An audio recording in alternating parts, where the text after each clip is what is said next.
in the United States, the national security of the United States, it doesn't necessarily mean embedded with the military-industrial complex, because this privatized sector and private individuals, these billionaires, oligarchs who own this military-industrial complex, they have also financial interests, and their financial interests do not always align with the security interests, with the strategic interests of the American people.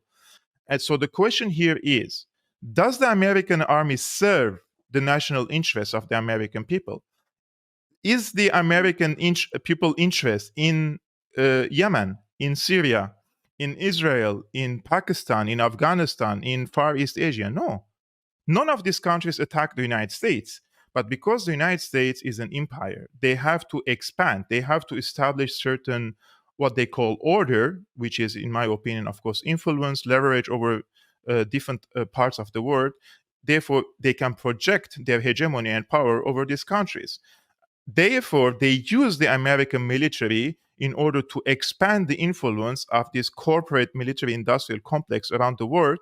For example, what happened in Ukraine nowadays, they didn't win the war, but they won Ukraine in terms of reconstructing the country.